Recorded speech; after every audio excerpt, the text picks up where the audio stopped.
लेकिन सक्सेस के पीछे आराव बिल्कुल खोए हुए थे। जो सिटी कभी सोता नहीं, उसने आराव की पीस छीन ली थी। दिन रात में घुलते जा रहे थे, एक डेडलाइन के बाद दूसरी। लगातार प्रेशर अपना असर दिखा रहा था। स्ट्रेस उन्हें अंदर ही अंदर खाए जा रहा था, उनका एक कांस्टेंट कंपेनियन। नींद एक दूर की याद बन गई थी, उसकी जगह थी बस चिंता वाली रातें। उनकी आंखों में जो चमक हुआ करती थी, अब उस पर थकान छा गई थी। ये सिटी जो कभी अपॉर्चुनिटी का सिंबल लगता था, अब एक केज जैसा लगने लगा था। एक शाम जब आरव अपने हाई राइज विंडो से बाहर देख रहे थे, तो उन्हें अचानक बहुत एम्प्टीनेस का एहसास हुआ। नीचे जगमगाता हुआ सिटीस्केप अब ठंडा और बुलाने वाला नहीं लग रहा था। उनके पास वो सब कुछ था जो वो कभी चाहते थे, फिर भी वो पूरी तरह से खोए हुए महसूस कर रहे थे। तभी मैंने अपने ग्रैंडफादर को कॉल करने का डिसाइड किया। शायद बस शायद ओल्ड मैन के पास कुछ आंसर्स हों। हिमालयस की शांत तलहटी में भीड़ भाड़ से दूर रहते थे आरव के ग्रैंडफादर, दादाजी। कम बोलने वाले दादाजी के पास एक शांत विजडम थी जो आरव को हमेशा अपनी ओर खींचती थी।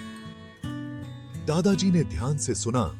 जब आरव ने अपना दिल खोला, उनकी आवाज में निराशा साफ झलक रही थी। दादाजी, मेरे पास सब कुछ है, फिर भी मेरे पास कुछ भी नहीं है। मैं बहुत लॉस्ट फील करता हूँ, सो डिस्कनेक्टेड।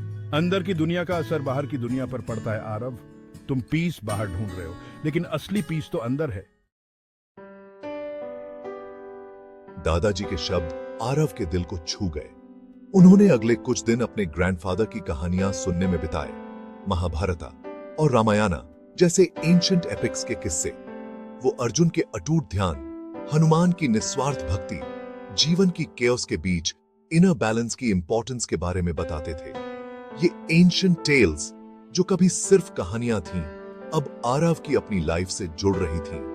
उन्होंने खुद को अर्जुन के इनर टर्मोइल के स्ट्रगल में हनुमान के अटूट फेथ में देखा। हनुमान के अटूट फेथ वादा था। क्या ये टाइमलेस टीचिंग्स मेरी ओन हैप्पीनेस की की हो सकती हैं? दादाजी के शब्द उनके मन में गूंज रहे थे। जो सुनता है यूनिवर्स उससे बातें करता है आरव। ये पत्तों की सरसराहट में, नदी के बहाव में, तुम्हारी सांसों के बीच के साइलेंस में बातें करता है। अपने ग्रैंडफादर के शब्दों से इंस्पायर्ड होकर आरव ने मेडिटेशन ट्राई करने का डिसाइड किया। उन्होंने इसे हमेशा हिपीज और हर्मिट्स के लिए कुछ समझा था, लेकिन अब वो किसी सहारे के लिए डेस्परेट थे। उन्होंने छोटी शुरुआत की।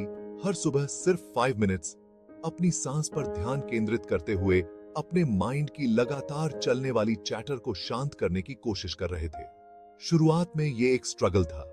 उनका माइंड अपनी रिलेंटलेस पेस का आदि स्टिलनेस का विरोध कर रहा था। थॉट्स उन पर अनवेलकम गेस्ट्स की तरह टूट पड़ते थे, लेकिन आरव ने हार नहीं मानी। दिन ब दिन उन ब्रीफ मोमेंट्स ऑफ क्वाइट्यूड में सुकून ढूंढते रहे जो वो कार्व आउट कर पा रहे थे। धीरे धीरे कुछ उनके अंदर बदलने लगा। उनके कंधों में जो कांस्टेंट टेंशन रहता था, वो कम होने लगा। उनकी नींद, हालांकि अभी भी फिटफुल थी, थोड़ी गहरी हो गई थी। उन्होंने अपने आसपास की दुनिया को नोटिस करना शुरू कर दिया। पक्षियों के चहचहाने, उनकी स्किन पर सूरज की वार्मथ को नोटिस करना शुरू कर दिया। इन छोटी छोटी विक्ट्रीज से इनकरेज होकर आरव ने अपने रूटीन में योगा को शामिल करने का डिसाइड किया। मैंने एक लोकल स्टूडियो ढूंढा और हेजिटेंटली एक बिगिनर्स क्लास ज्वाइन कर ली। शुरुआत की ऑकवर्डनेस जल्द ही रिलीज के भाव में बदल गई, जब उन्होंने अपने शरीर को ऐसे मूव किया जैसे उन्होंने पहले कभी नहीं किया था। योगा, मुझे रियलाइज हुआ, सिर्फ फिजिकल पोस्चर्स से ज्यादा था। ये मेरी ब्रेथ के साथ, प्रेजेंट मोमेंट के साथ कनेक्ट करने के बारे में था। जैसे जैसे वो आसनास के थ्रू फ्लो करते थे, उन्हें ग्राउंडिंग का एहसास होता था, जो उन्हें रियलाइज नहीं था कि उन्हें मिसिंग था। ये सिटी जो कभी स्ट्रेस का सोर्स था, अब कनेक्शन के अपॉर्चुनिटीज दे रहा था। वो पार्क में वॉक्स पर जाने लगे, चेंजिंग सीजन्स को नोटिस करने लगे, लाइट एंड शैडो की प्ले को नोटिस करने लगे। मैं एवरीडे में ब्यूटी देखने लगा, ऑर्डिनरी में एक्स्ट्रॉर्डिनरी।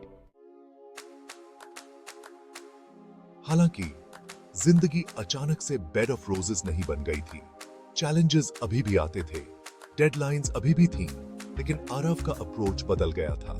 मैं अब खुद से अपने आसपास की दुनिया से वॉर पर नहीं था। मैंने लिसन करना, ऑब्जर्व करना, अपने इंट्यूशन पर ट्रस्ट करना सीख लिया था। वो सिंक्रोनिसिटीज को नोटिस करने लगे, वो सीमिंगली कोइंसिडेंटल अकरेंसेस जो उन्हें गाइड कर रहे थे। एक चांस एनकाउंटर, एक बुक जो सही समय पर मेरी गोद में गिर गया, रेडियो पर एक सॉन्ग जो मेरे थॉट्स को इको कर रहा था। यूनिवर्स उन्हें रियलाइज हुआ, उनसे बात कर रहा था, उन्हें धीरे धीरे उनके रास्ते पर गाइड कर रहा था। मैंने अपने ड्रीम्स पर ध्यान देना शुरू कर दिया। हर सुबह उन्हें जर्नल करना शुरू कर दिया, पैटर्न्स को ढूंढना, मैसेजेस को ढूंढना। उन्होंने अपने गट फीलिंग पर ट्रस्ट करना शुरू कर दिया, वो इनर वॉइस जो दुनिया के नॉइज में दब गया था। Section 7, patience, young Sikar, patience. ये जर्नी हमेशा इजी नहीं था। ऐसे दिन भी आते थे जब आरव फ्रस्ट्रेटेड फील करते थे, जब वो सब कुछ क्वेश्चन करते थे। ऐसे दिन जब उन्हें लगता था कि सब छोड़ देते हैं और अपने ओल्ड वेज पर वापस चले जाते हैं। लेकिन वो अब बहुत आगे आ चुके थे कि वापस नहीं जा सकते थे। उन्होंने सीख लिया था कि ट्रांसफॉर्मेशन में समय लगता है, कि ग्रोथ एक प्रोसेस है, कोई इवेंट नहीं। उन्हें खुद के साथ, यूनिवर्स के साथ पेशेंट रहना था। उन्हें ट्रस्ट करना था कि वो बिल्कुल वही हैं जहां उन्हें होना चाहिए। वो लेसन सीख रहे हैं जो उन्हें सीखने की जरूरत है। जैसे एक बीज को अंकुरित होने में समय लगता है, वैसे ही कॉन्शियसनेस के बीज को भी नर्चरिंग की जरूरत होती है। Be patient, young Sikar, be patient. Section 8. The walls crumble, the light shines through. एक शाम जब आरव मेडिटेशन में बैठे थे तो उन्हें एक अजीब सी पीस का एहसास हुआ। ऐसा लगा जैसे उनके अंदर की एक दीवार टूट गई हो और एक चमकदार रोशनी अंदर आ गई हो। उन्हें खुद से भी बड़ी किसी चीज से एक डीप कनेक्शन का एहसास हुआ, यूनिवर्स के साथ वननेस का एहसास हुआ। उस मोमेंट में उन्हें समझ आ गया, वो यूनिवर्स से अलग नहीं थे, वो उसका एक हिस्सा थे। एग्जिस्टेंस की ग्रैंड टैपेस्ट्री में एक इंटीग्रल थ्रेड थे। उनकी सांसें यूनिवर्स की सांसें थीं, उनकी हार्ट बीट यूनिवर्स की पल्स थी। उनकी आंखों से आंसू बहने लगे, ग्रैटिट्यूड के आंसू, रिलीज के आंसू, होम कमिंग के आंसू। उन्हें वो मिल गया जिसे वो ढूंढ रहे थे, दुनिया की मटेरियल पोजेशंस में नहीं, बल्कि अपने बीइंग की गहराई में। Section 9, a symphony of silence, a universe unveiled. दुनिया नहीं बदली थी, फिर भी सब कुछ अलग था। ये सिटी जो कभी नॉइज की ककोफनी थी, अब एक वाइब्रेंट एनर्जी के साथ हम कर रही थी। वो हर रोज चीजों में डिवाइन देखते थे, अजनबियों की स्माइल्स में, काइंडनेस के एक्ट्स में जो उनके आसपास होते थे।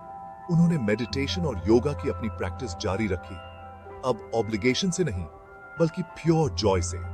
उन्हें जो साइलेंस अपने अंदर मिला था, वो अब खाली नहीं था, बल्कि अपने आप में एक सिम्फनी था, एक यूनिवर्स था। वो अपने ग्रैंडफादर के लिए बहुत ग्रैटिट्यूड महसूस करते थे, उस एंशिएंट विजडम के लिए जो उन्होंने शेयर की थी, उन्हें खुद तक वापस लाने के लिए। उन्हें रियलाइज हुआ कि जिन आंसर्स को वो ढूंढ रहे थे, वो कभी बाहर नहीं थे, बल्कि हमेशा से उनके अंदर थे। आंसर्स हमेशा से मेरे अंदर थे। Section 10. Finding balance, one breath at a time. Aarav अभी भी सिटी में रहते थे, अभी भी उनके पास उनकी जॉब थी, लेकिन उनकी जिंदगी को एक नया रिदम मिल गया था। एक्सटर्नल वर्ल्ड की डिमांड्स और उनकी इनर वर्ल्ड की क्वाइट्यूड के बीच एक बैलेंस मिल गया था।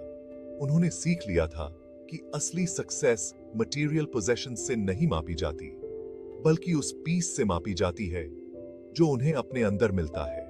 उन्होंने जो लेसन सीखे थे, उन्हें अपने दिल में रखा, अपने जर्नी को उन लोगों के साथ शेयर किया जो उनके रास्ते में आए।